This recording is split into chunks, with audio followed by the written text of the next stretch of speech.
My name is Anna. This story happened when I was 13 years old. My mother died when I was 10. She was kind and gentle.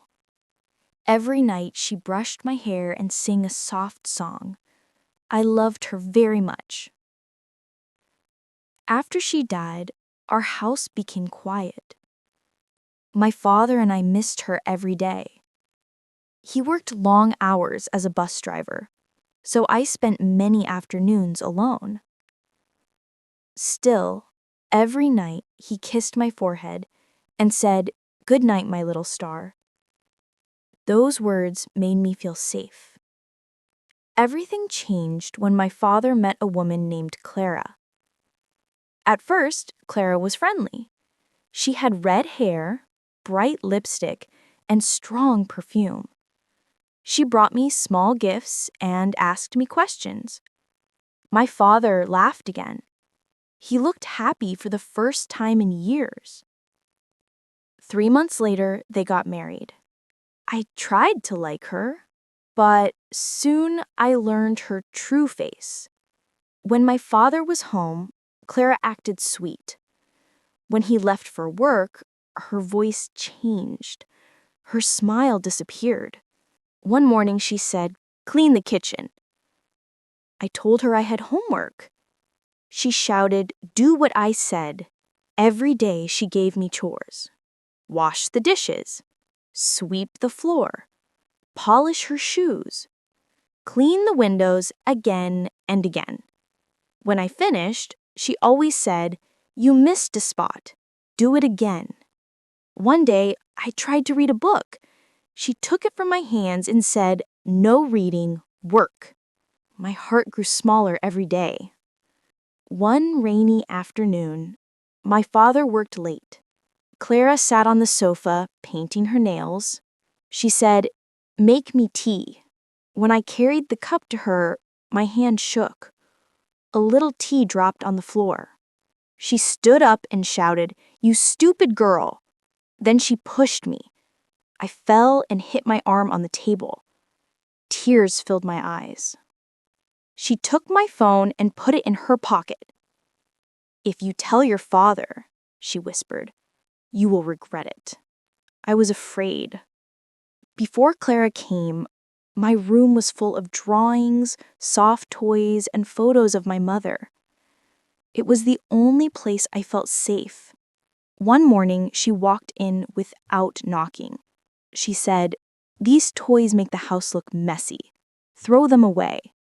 I said no. She lifted her hand like she wanted to slap me. I stepped back. She smiled a cold smile and said, "Fine, then I will." She put my things into a trash bag, even my mother's picture frame.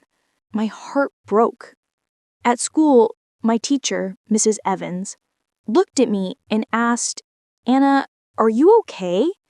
I wanted to tell her everything, but fear closed my mouth. She said, "If you ever need to talk, I am here."